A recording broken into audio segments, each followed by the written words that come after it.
माँ बाप से बढ़कर जग में कोई दूजा नहीं खजाना। जिसने तुझे जन्म दिया रे,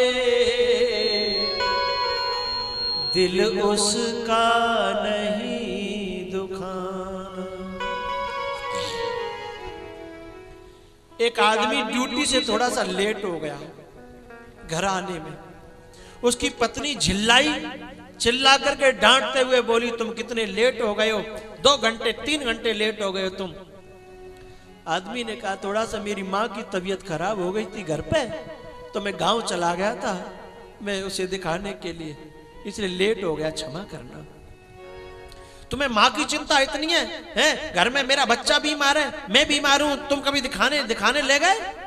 अपनी माँ की इतनी चिंता है। चिल्लाने लगी। उसने कहा, भगवान, माँ का दुख देखा नहीं जाता ना, जिसने जन्म दिया है, पैदा किया है, दूध पिलाए हैं, मैं उसे कैसे देख पाता, इसलिए मैं लेट हो गया, क्षमा कर। उसका गुस्सा ठंडा नहीं हो रहा था। उसने कहा, एक गलती और कर ले आया हूं, देवी क्षमा करना।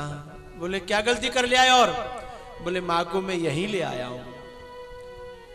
और तुरंत वो बोली, या घर में तू माए राख ले या मोए राख ले। इतनी बात कही। उस आदमी ने कहा, तू रह ले या माँ रह ले मैं नहीं जानता, पर मेरी माँ की हालत तो देख ले, मेरी माँ के दर्शन तो कर ले। जब उसने माँ बुलाई तो वो माँ नहीं थी, वो उस आदमी की सासू माँ थी, उसकी पत्नी की माँ थी। और जैसे वो माँ देखी तो बहू रो पड़ी, वो नारी रो पड़ी।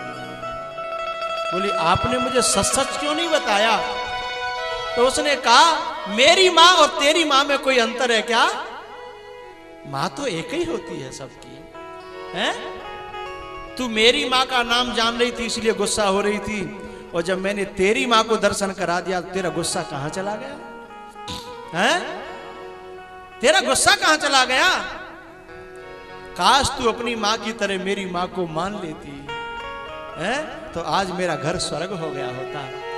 तूने भले ही मेरी माँ को माँ नहीं माना, पर देख तेरी माँ बीमार थी, मैं तेरी माँ को लेके आया, पर तेरी मेरी कहने में मुझे शर्म आ रही है समझाने के लिए, लेकिन माँ तो सबकी माँ होती है। उस नारी की आंखें खुल गईं और उस नारी ने उसी दिन से अपनी सासू माँ को वहीं बुलाया और उसकी सेवा करने लगी।